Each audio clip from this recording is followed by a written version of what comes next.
So we talked a little bit about Sharebite, your customers. I want to better understand your customers. We know you work with corporations and restaurants. Can you explain a little bit more about how that works? How are you building relationships with restaurants and kind of what sets you apart from the competition? Yeah. So, so I'll start with the restaurant side of things, right? Uh, Early on, it was a big challenge for us to go and sign up restaurants because it's like, who are you guys? I don't know you. I've never heard of you. Are you going to send me business, right? And people would take a flyer on us, and we honored sort of whatever that they wanted in exchange for that. But over time, what we realized was that the only thing that matters is the aggregation of demand. And what ShareBite does is we aggregate the most premium type of demand, which is the enterprise, right? And so the type of companies that we service have headcounts, from 20,000 people, right, 20,000 employees, all the way to 20 employees, right? We can service all of them. But the sweet spot is somewhere around. Those are I gave you the full range, but the sweet spot tends to be, you know, um, somewhere in the few hundred employee range, maybe 1,000 employee range. Those are the types of companies that we typically service. So these are category leading companies across every single industry. So if you're looking at financial services, asset management, hedge funds, private equity firms, we literally have all of them, right? And if we don't, they're probably in the pipeline joining us, right? But and that extends across every vertical. So 35 of the Vault 50 law firms exclusively use ShareBite. Every single customer that we have exclusively uses ShareBite to feed their employees, no matter what it is that they want, right? Um, uh, so there's those types of companies, right? So you got professional services, but like there's an entire long tail of other customers that we previously, back in the day, we never really had on our radar. So today we've got professional sports teams that use us. We've got automotive manufacturers. We've got two of the biggest social media companies, that use us, right? We've got public transit companies like NJ Transit. Audible is a customer of ours, and they're very proud of our partnership. And sort of, so if you look at like a cross section of the type of customers that we have, it's literally the who's who of every industry. Um, while I'm proud of that, I don't want to take away from the work that it took, you know, the work that our team put in to go and be able to sign up customers like that, or actually demonstrate thought leadership into why you should feed your employees. And it comes down to the pain points, right? So the old school customers that used to previously use Seamless, that's a no-brainer. Our tech is better, our product is better, and we do everything exponentially better. So, and of course the mission, and we're a transparent, mission-driven company, so it's also a very feel-good story. So those customers were like, okay, we'll give you a shot, and then all of a sudden the entire industry would switch over, because it's all tight knit. They all talk to each other. Nowadays, uh, you know, uh, there have been certain inflection points, particularly around return to the office, and so when these big category leading companies have been very successful at bringing their employees back to the office, they get their peer firms or their competitors or whatnot asking like, how are you so successful? We're literally across the street. We haven't been as successful bringing our employees back. Well, we feed our employees, right? We subsidize their meals, right, in exchange for coming in, or we geofence them for being at the office, right? So it's like you can only unlock your meal stipend if you're at the office, and so ultimately, like we've always been a quiet company, relatively quiet company. We have not made a whole lot of noise. Um, you know, um, we've always kind of had that sort of boring is beautiful kind of mindset. Um, Right. Thankfully, the world today loves companies like us, right? Because you know the zero interest rate sort of environment created all kinds of different incentives for companies that were loud and boisterous. But yeah, we've always been a boring company, and we're kind of very comfortable being that. So we've quietly amassed all of this market share. So particularly, so for corporate customers, it's very clear, right? Some of it is relationship driven, but also they're looking at very specific pain points. So, and those tend to fall in, a few buckets here, right? One is I've got an employee engagement problem, right?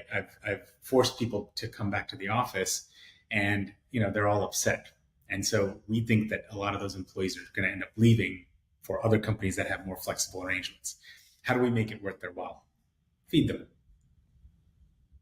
Okay. What's the benchmarking? Well, this is what the average company does. Oh, that's not that much. $10 a day? Are you serious? And then it's all of a sudden it's like, $10 a day, $8 a day. Some companies, do much more. If you do, a little bit less, but for the most part, $10 a day does the trick, right? And it brings the employee back to the office, gets them, a healthy, nutritious meal that they can at least mostly subsidized, and it allows them to also form this community, right? Because if you go to on site at any one of our customers, you'll hear the phrase, "What are you going to share by today?" And that's really cool. That's cool, yeah. Yeah, that's really cool. And so we've got we take a lot of pride in that stuff, and bringing employees back to the office and getting them fed is also good for the economy. It's good for the ecosystem. It's good for sort of the small businesses that depend on cities and this foot traffic to thrive. So we take a lot of pride in that. The other buckets tend to be more at the C-suite level. Yes, return to the office is one component, but like we're spending all this money on benefits that nobody ever uses, right? And so, you hear from CFOs all the time, we've got a pet insurance policy, for all employees. I support that, but not everyone's going to have a pet. Not everyone's going to utilize it. Adoption benefits, again, noble cause. Not everyone's going to utilize it, right? So these are the things that companies are sitting there paying for.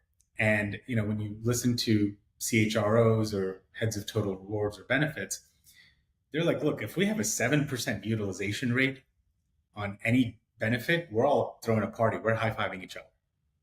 And I'm sitting there saying like, let me just share with you that a daily meal stipend has a 93% utilization rate.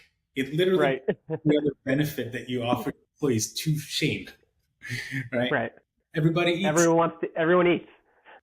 Exactly. So, so a lot of companies that have signed up for Sharebite previously never fed their employees, and now that they're doing it, they're never stopping. They're never getting rid of it.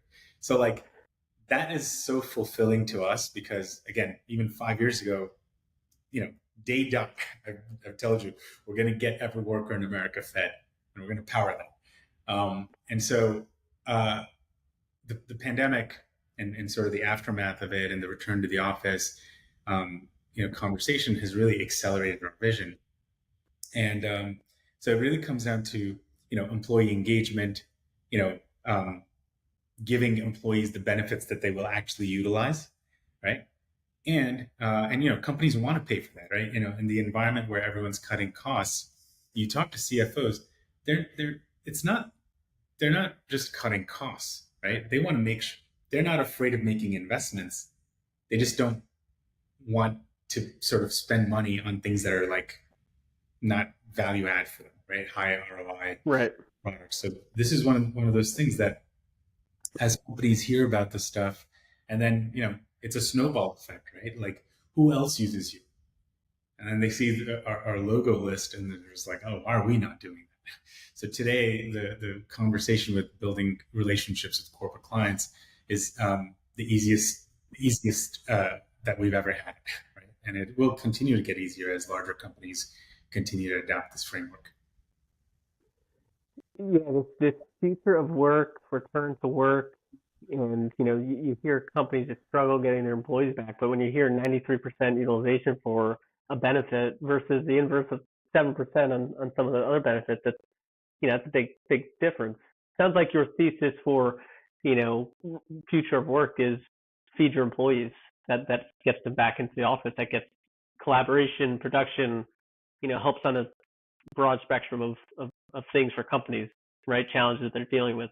Is that kind of stuff that is that how you would sum it up, or? Absolutely. So, like, I've given a couple of talks around the future of work, and I don't know that, you know, um, there's more that needs to be said about the future of work because that's the current of work. That's like the now, right? Right. The future is happening right now. And look, personally, I support, in office work, right? Because that culture, that collaboration, the serendipitous moments, the random joke on the floor that everyone like, laughs, the birthday party, things like that. There's this feeling of community, and people get to compartmentalize um, sort of work and then their personal lives. Um, However, that's not for some companies, right? Ourselves included, right? Remote works really well for us. It's really hard to build and propagate your culture on a remote basis. But for companies where that works, we service remote companies too. There are a lot of remote companies that are like, wait, how do I let my employees know that like we care about them, and not in like a transactional manner, on a Zoom, and then and we're able to service them too, right? Like the product works globally, and so uh, when it comes to the future of work, I'm kind of tired about. I'm kind of tired of talking about the future of work. I want to start talking about the future of workers, right? And so my view is that look, the American economy is literally the envy of like every single nation across the globe, right? Developed and developing.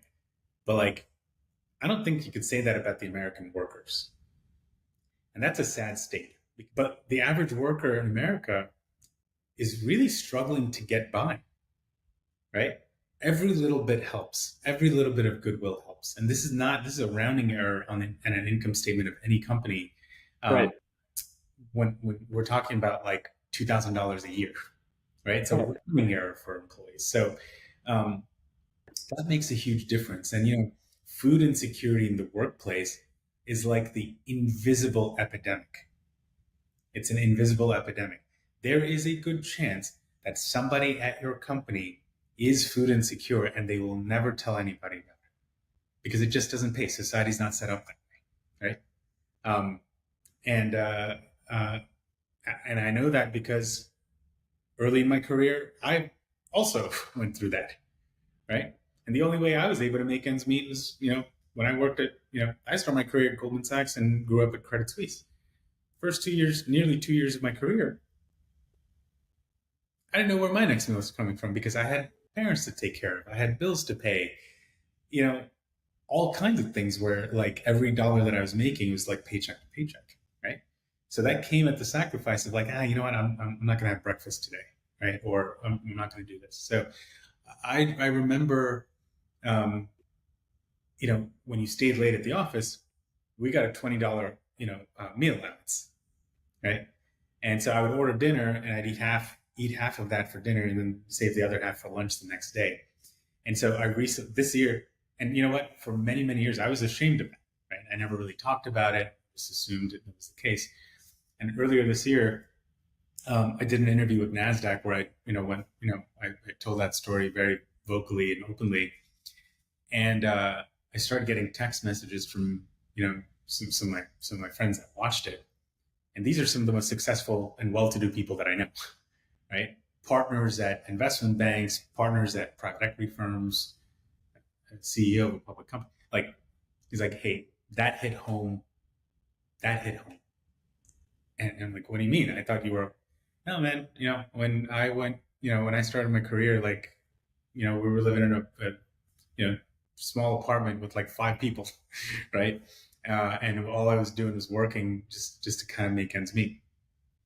So your employees are fighting a battle that they will never tell anybody about, right? And so, food insecurity, particularly in the workplace, especially if you're working at these companies, any company, right? Let alone these, prestigious organizations, it's surprising to hear that, people are just getting by. You just don't know what's going on in their lives. So, Oh yeah. solving that problem, solving food insecurity in the workplace, um, is gonna be a force multiplier for not only your culture, but really for our economy, right? For our workers and the plight of America's workers. So, um, especially in an environment like we're going through right now, where it's very difficult, people are very struggling very hard to afford things.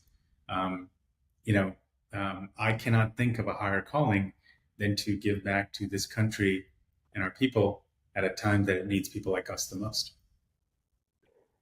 Dillip, thank you for saying that.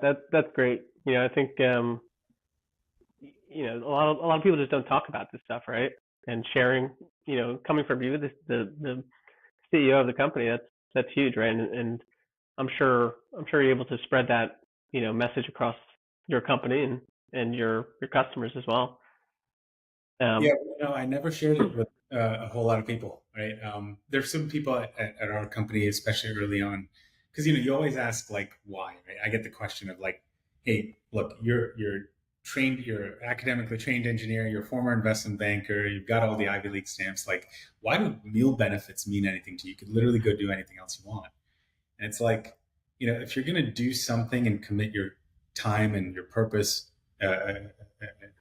and really just kind of like to do something like more very deliberate and very purposeful, make sure it's like an outsized ambitious goal, right? And so this is a very, very tall order, even today, right? Like I was just watching a video from 2017 when, because we were we got the We Work Creator Award, and I was up on stage talking about Sharebite. And I remember going up on stage and saying, like, our mission is to end hunger, first in the workplace, but also at the same time in our communities. And so, as you probably know, that mission of, for every transaction that happens on our platform, we donate a meal through Feeding America and City Harvest to help somebody else who defines hunger very, very differently, um, to help feed them. And so in the last year, this is probably a good proxy for our company's growth. In the last 12 months, so last November of 2022, we celebrated a 5 million donation milestone. Okay. Tomorrow, we're going to surpass 8 million. So in the last wow, months, we have celebrated 5 million meals, 6 million meals, 7 million meals, and tomorrow, 8 million meals. So uh, congratulations! we're very proud. That's a amazing achievement. We're very, very proud of it. Uh, so anyway, you've known Sharebite for a long time, and you've been around sort of the struggles, the shared struggles that this team went through, especially particularly during the pandemic, where we didn't know what the world was going to look like. And there were investors that were at some point called me up and were like, "Hey, this has been a nice run. You should shut down the company." And I was like, "I'm not going to do that. All right, Yeah. I'm going to take a zero salary." And when our management team heard that, they were like, "We'll sacrifice our salaries too, and um, we're all going to move back into our parents' homes, and then we're going to do this." And so today, the business is like, again, to not to sort of belabor the point. Um, we've not only proven out that thesis, but like I'm very, very excited about where the company is headed. So, um, as a mission-driven company that genuinely exists uh, to help end hunger first in the workplace, but also in our communities and our neighborhoods, while also supporting our small businesses. Um, it's something very, very fulfilling, and that's why we have the team that we have today. Right, like our voluntary attrition is like minimal, um, and they're all in it for all the right reasons. They're mission-driven entrepreneurs who are here and to get every worker in America fed. So what is good for Sharebite is good for every worker in America. And I'm really excited about that. Really glad to hear. Thank you, Dillip. Thank you for sharing. Appreciate that. 8 million meals. Is there, what's the future hold for Sharebite? If you had to end on a, you're mission driven, talk about you talk about your mission, it's great to hear. What's the future look for Sharebite? Well, I would love to put a few zeros at the end of that 8 million, right? And that's the beauty of this thing, right? Like the more companies that adopt it, the more meals that get donated to people in need, and the more workers that get fed. So, yeah, it's a very ambitious goal. It's an ambitious vision. It's always been, and we work with a lot of ambitious people. So, that's what I'm excited about. The pipeline of customers continues to be so robust. And it's very fulfilling to be able to be in this position to close out a year like this, and even last year, and to be in a position of strength the way that we are. And building a company is hard, as you know. You talk to a lot of entrepreneurs. I once heard someone say, it's like chewing glass, right? You're starting a company is like chewing glass. But working with such smart and talented, ambitious and mission-driven people help makes that whole journey like so much more worthwhile. So yeah, I don't have much else to say, but very, very excited. Awesome. Thank you, Dillip. Yeah, really appreciate the time today. Totally support the mission. I hope listeners out there will support the mission as well. You guys are truly, helping fight the issue with hunger. So if there's any listeners that want to connect separately to Dillip or myself to talk about food tech or learn more about Sharebite, feel free to connect with us directly. But yeah, again, really appreciate the time and thank you for that, Dillip. Thanks so much, Lonnie. And yeah, you can visit our website and sign up on the form, and someone will get back to you like within minutes. So thank you, everybody, for listening. And Lonnie, thank you for allowing me to tell the story of Sharebite here. Absolutely.